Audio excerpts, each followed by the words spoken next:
a era de aquário que todos os espiritualistas querem, pode ter certeza, não é fácil de conquistar, porque é um processo interno. Mais do que nunca a humanidade daqui para diante, no momento em que ela começar a falhar com a coisa, falhar com outra, o que isso quer dizer? As pessoas estarão sendo convocadas a se enfrentarem. Não é maldade da divindade.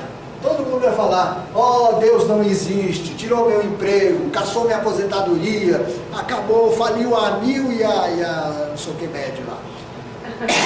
Os hospitais estão sem energia, esse Deus não existe, rezei tanto, Nossa Senhora. E o que o sistema vai estar fazendo, gente? Para equilibrar, olha o Yang Ying.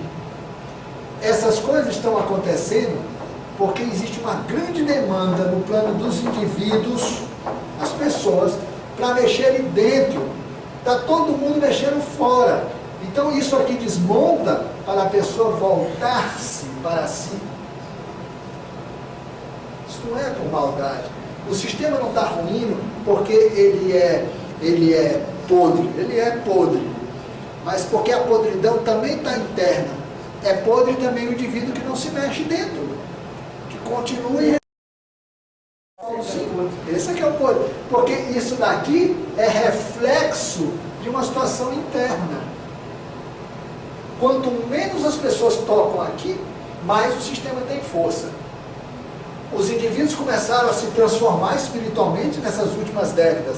O sistema está desmontando. Você fala, Gonzaga, agora que as pessoas estão espiritualmente melhores, o sistema vai se acabar? O sistema está se acabando porque as pessoas estão espiritualmente melhores.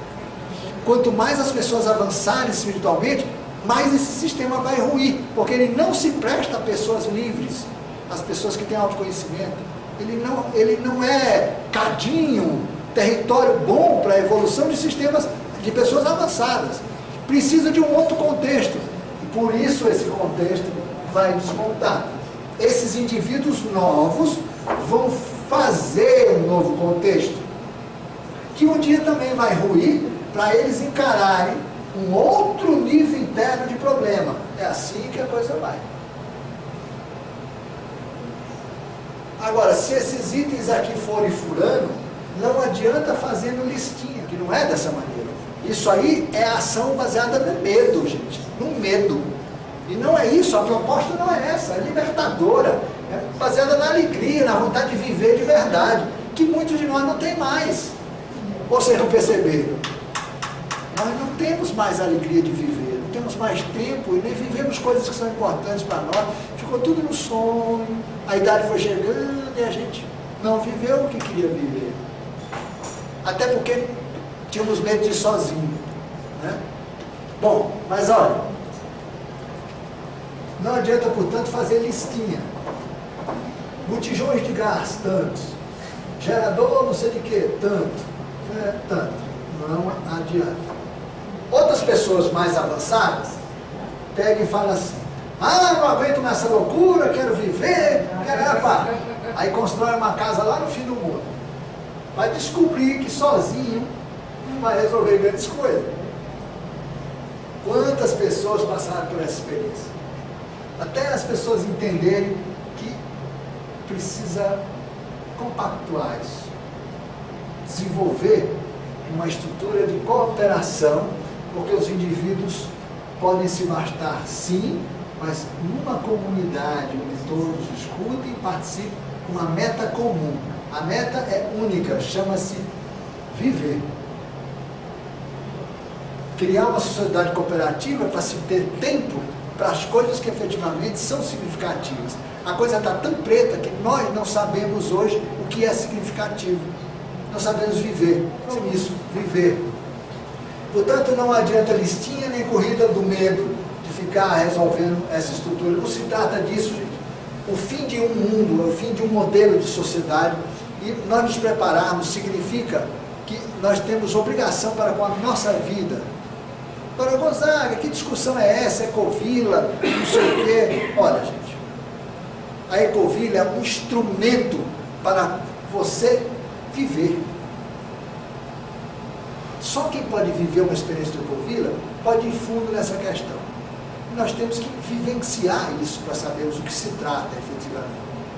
Por isso que eu peço tantas vezes para as pessoas que querem dominar o assunto, converse com quem estão vivendo a experiência, para vocês verem o que vocês estão perdendo.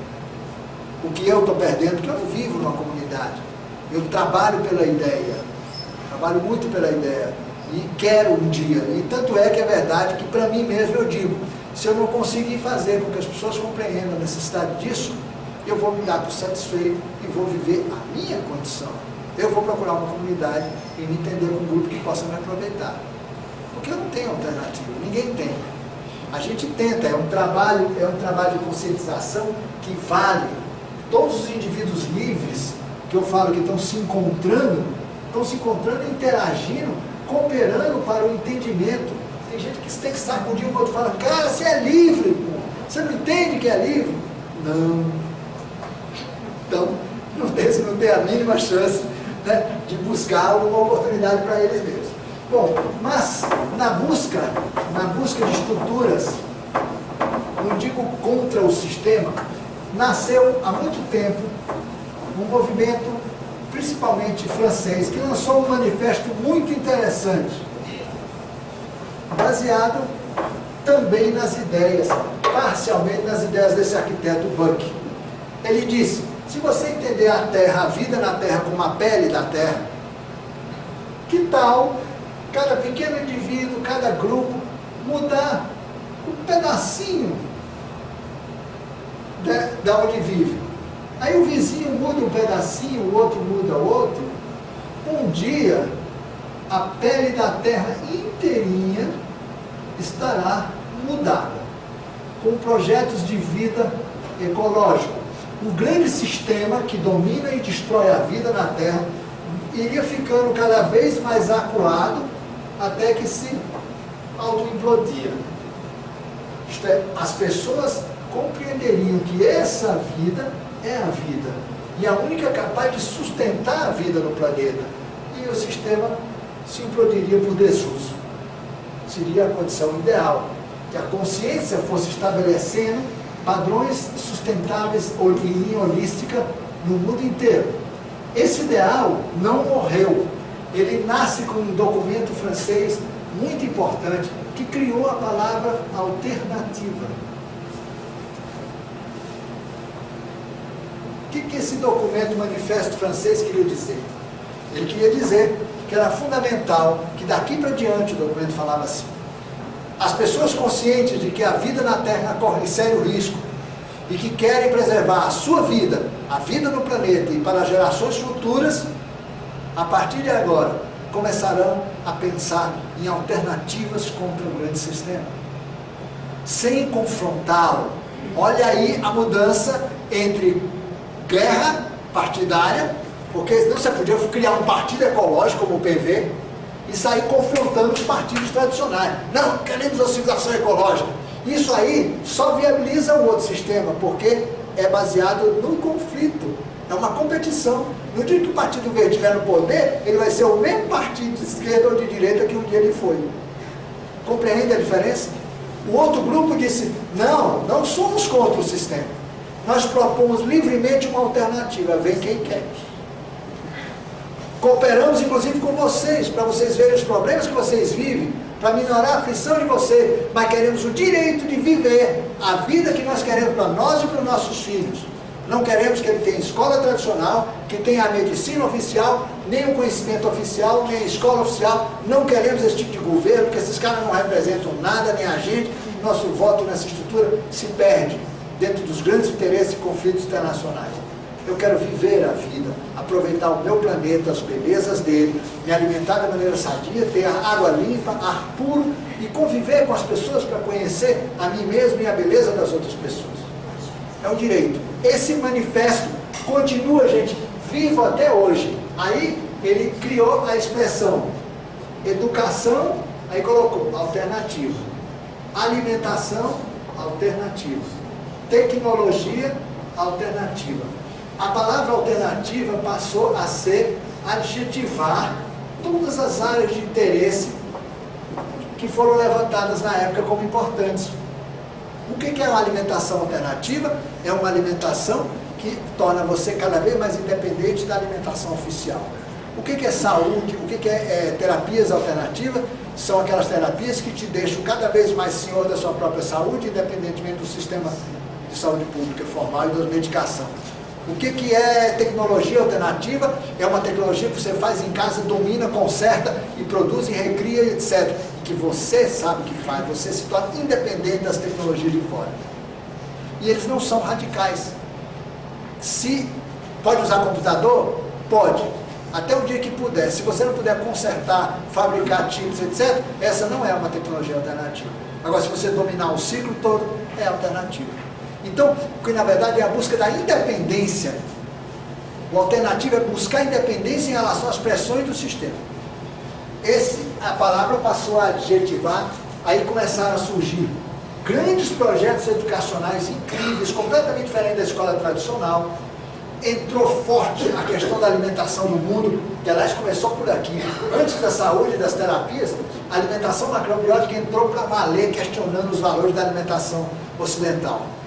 E outros começou a se desenvolver um monte de outras coisas. Aí entra arquitetura alternativa, né? Meios de transporte alternativos, comunicações alternativas, terapias alternativas. Só que o sistemão não gostou da coisa. E aí começou a incorporar esses conceitos e mudar o nome. Porque a alternativa tinha conteúdo filosófico e ideológico e eles não gostavam. Aí começaram a tirar e chamar tecnologia de baixo impacto ambiental, tecnologia transitória, tecnologia social, tecnologia, como é a outra palavra, sustentável. Todos são adjetivos para não falar em alternativa, porque a alternativa tem conteúdo filosófico. Esses outros não têm conteúdo. São ideias que o sistema utiliza para dizer que está moderninho, é modernização, não é transformação. Então, por isso que eu sou fiel até hoje ao documento original francês que criou a expressão alternativa. Tá? Bom, e aí, o que é isso daqui? Essas unidades aqui são chamadas configurações autógenas. No Brasil, um grande estudioso chamou isso aqui de unidades rurais de subsistência. Quem foi esse homem? Quem conhece? Mas vocês são os leitores muito dos fuleiros. Ó, esse camarada que criou isso aqui, um estudo muito importante, ele teve na televisão recentemente, discutindo junto no programa do Gordo, quem assistiu, o problema da alimentação com luz. Mário Sanches, uma das maiores cabeças do Brasil. Ele tem um livrinho notável chamado Unidades Rurais de Subsistência. Aí pinta um engenheiro agrônomo que escreve um livro maravilhoso sobre esse tipo de coisa aqui, chamado A Unidade da Vida. Quem escreveu A Unidade da Vida? Edson Hiroshi Sell. Então, esses livros falam disso aqui, gente. Transformação da pele da terra. E eles mostram uma coisa, que se você está sozinho, torne ecológico o seu sistema. A coisa se multiplicou com uma força filosófica tal que camaradas na Europa e nos Estados Unidos falaram, muito bem, eu não posso ainda ir para o campo, eu tenho uma série de restrições e problemas e compromissos e tal, mas eu vou me tornar autógeno na cidade. E nascem as comunidades urbanas como uma tentativa intermediária para depois romper com a estrutura urbana e sair para o campo. Esse conceito das configurações autógenas, o uso e ocupação do território, esse é o nome completo, é uma ideia que não morreu e que renasce agora de alguma forma sob a denominação de ecovilas. Porque se notou que a unidade isolada, ela tem que fazer parte de um sistema. Você pode ter uma ecovila e alguém aqui morar numa unidade autógena, uma casa unifamiliar autógena, independente. Mas ela dependerá de uma ecovila. Né? Então, isso aqui é uma unidade, é uma configuração autógena. A ecovila, com as suas eventuais unidades satélites, ou pequenos agrupamentos de unidades satélites, tomando conta de um território, fazendo saudável um pedaço da pele da terra, que como um crocodilo se ela um dia conseguir fazer com que todo o território possa ser tratado com o mesmo amor, com a mesma dedicação, ela vai se transformar num planeta inteiramente sustentável no verdadeiro sentido da expressão, alternativo, portanto vivo e não morto.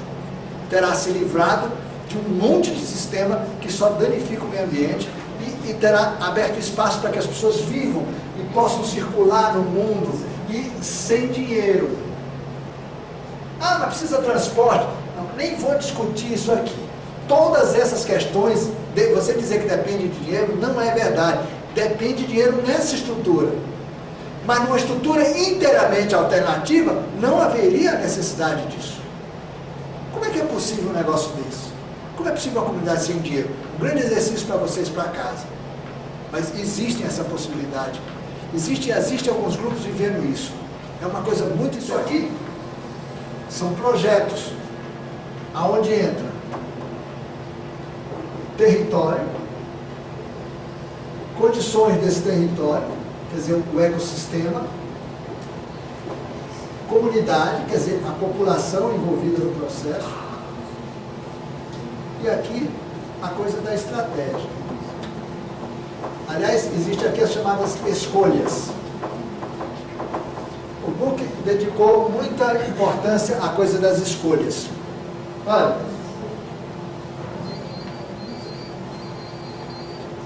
você sabe o que é isso aqui? Esse sistema de catavento foi sistematizado pelo um grego chamado Savonius. Os holandeses e algumas culturas europeias construíram cataventos nesse sentido, né? Com pás de hélice. Veja os cataventos holandeses, aquelas pás enormes, né? E que giram assim. Né? Girava assim. E por que eles escolheram girar desse jeito, se os cataventos mais antigos que existiam eram nesse sentido? Porque eles precisavam de um eixo rodando nesse sentido, para evitar muitas perdas nos sistemas antigos de engrenagem, porque aquilo eram moinhos. Eles precisavam girar pedras pesadas em cima de plataformas duras para moer. Se eles tivessem um eixo assim, eles teriam uma perda muito grande para transformar esse movimento de rotação assim, num movimento assim. Por isso o catavento do Ocidente foi usado para bombar água e para moagem. Eles deram predileção a esse ponto. Você vê aqui no Brasil, quase sempre se usa o catavento americano, aquele catavento com multipás, né, bonito, que roda assim, e ele levanta e abaixa um eixo, quer dizer, lá tem uma manivela lá em cima, e um braço que liga nessa manivela e vai até o chão. O braço sobe e desce. Por que esse catavento pegou no Brasil? Porque as bombas de bombar água que eram vendidas no Brasil eram inglesas, e todas elas eram de pistão assim. Lógico que o catavento americano deu certo. Era só você engatar aquela haste que está lá em cima, na bomba aqui, a bomba ficava fazendo o movimento do braço humano. Nós desenvolvemos, além desse modelo, que é o tufão, é o menor deles. Ele pode ser construído em diâmetro maior, mais capacidade ainda. Excelente para bombar água e pode gerar também pequenas quantidades de energia com um alternador próprio. Mas a grande função desse tipo, desse porte, é realmente para bombar água ou para trabalhar com a aeração de tanques, onde o teu esgoto pode ser tratado de uma maneira ecológica, utilizando inclusive vegetação flutuante, e isso aqui para fazer a movimentação da água no processo de biodigestão. O outro modelo tem duas pás apenas, também permite a reversão do movimento para um lado ou para o outro, é maior, de diâmetro bem maior. Esse já é ótimo para trabalhos de geração de energia mesmo. Né? Isso é uma opção. Dentro daquela nossa relação, que eu aqui apaguei, tem as chamadas escolhas. Se nós fôssemos formar uma comunidade, nós teríamos que escolher o quê? Terra. O que mais? Além da terra. O local tinha que ter o quê? Água. O que mais? Essa água passava pela terra ou nascia lá? Nascente. Porque a água que passa por lá você não controla a nascente.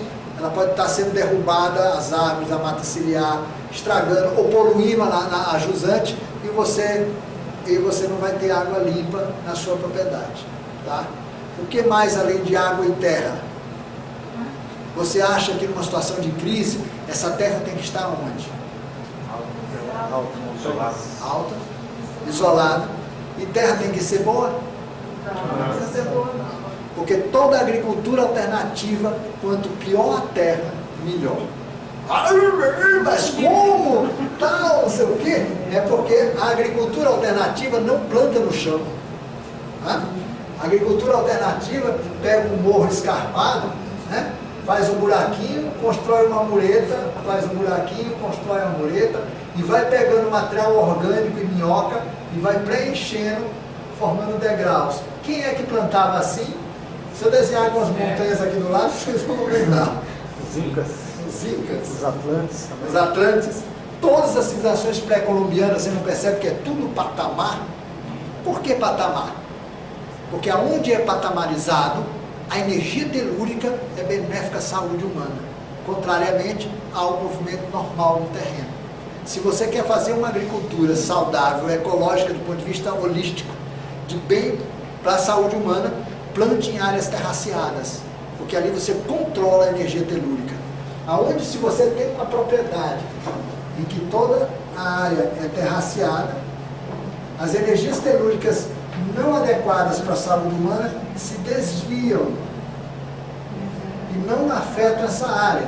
Portanto, a energia aqui é vital, ela forma um ciclo de grande poder de revitalização.